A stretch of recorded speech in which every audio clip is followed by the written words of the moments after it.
Hi, my name is Yisrael. I'm born and raised in South Africa.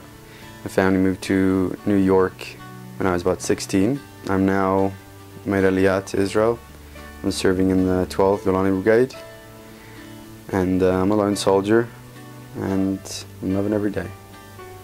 Like many young boys, it's the common dream to serve, to be a soldier. And beyond that, there was, I guess what became a Zionistic element was that I was born and raised in a Chabad home, in a religious home.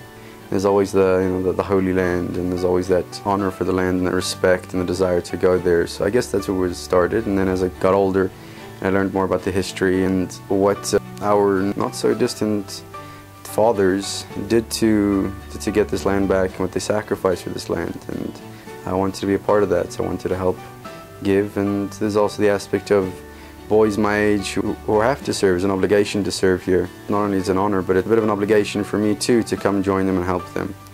I felt that that was very important for me to do.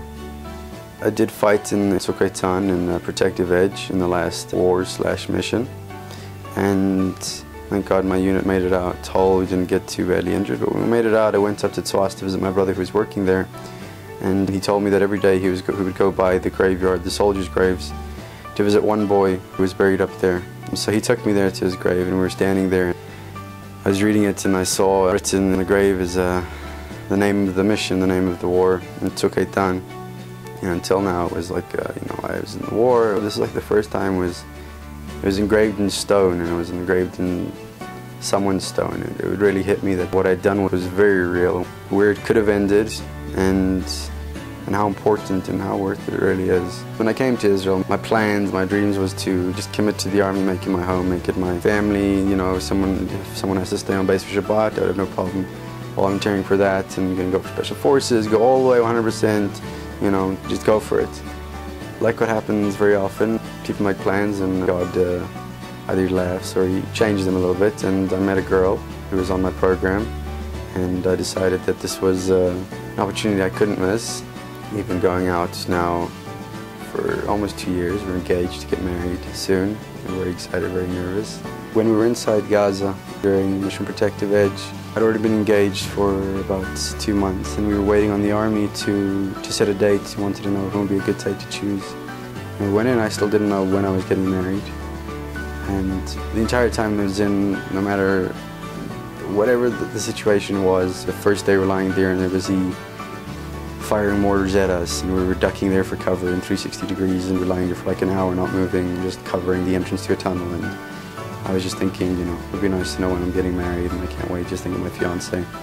And it was really something that kept me going, and we would come out every 3 days to refill on ammunition, water, food, fix up our weapons, our personnel carrier, and every single time we'd go out, we weren't allowed to, but I'd run and I would grab someone's phone and I'd quickly call my fiance, who would then relate to my mother and my family that I was safe and I was good.